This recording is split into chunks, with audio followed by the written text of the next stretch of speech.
Bud Light, and fuck Anheuser-Busch. Months later, Bud Light effectively apologizes, but then comes back and hands the UFC $100 million basically to say, we're sorry, we will get better. That seems like a win to me.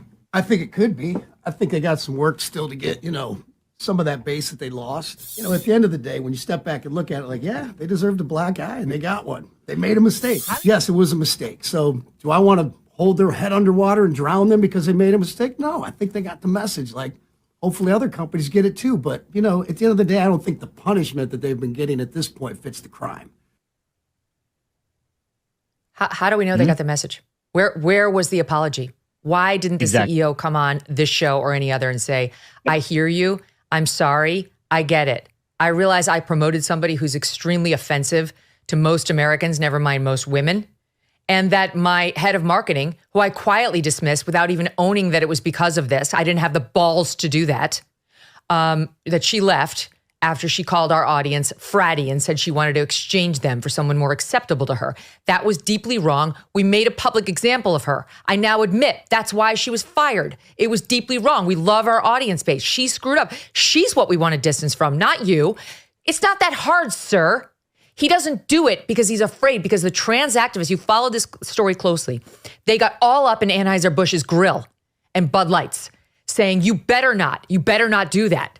How dare you not stand by Dylan Mulvaney, and amped up the pressure like they always do.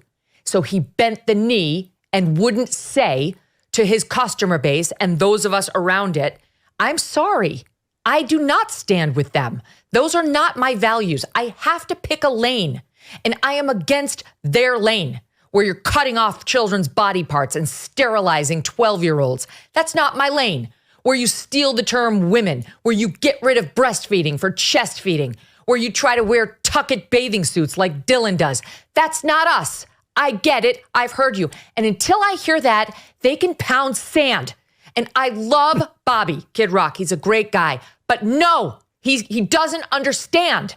And he's talking about how working class people have gone out of work because 2 plants went down. Whose fault is that?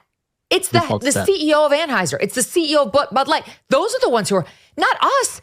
I'm worried more about the children. How about the children of working class people who get sucked into this ideology, wind up sterile, and have no money to reverse the procedures?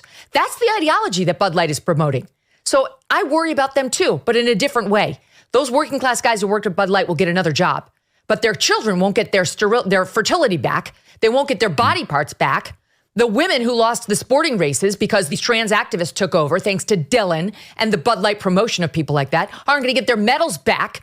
There's a lot more to worry about than 2 plants shutting down. I don't like these myopic views, right? It's like, he made nice with Dana White, who, by the way, is getting $100 million a year for 6 years. Nobody else is getting that, to your point, smug.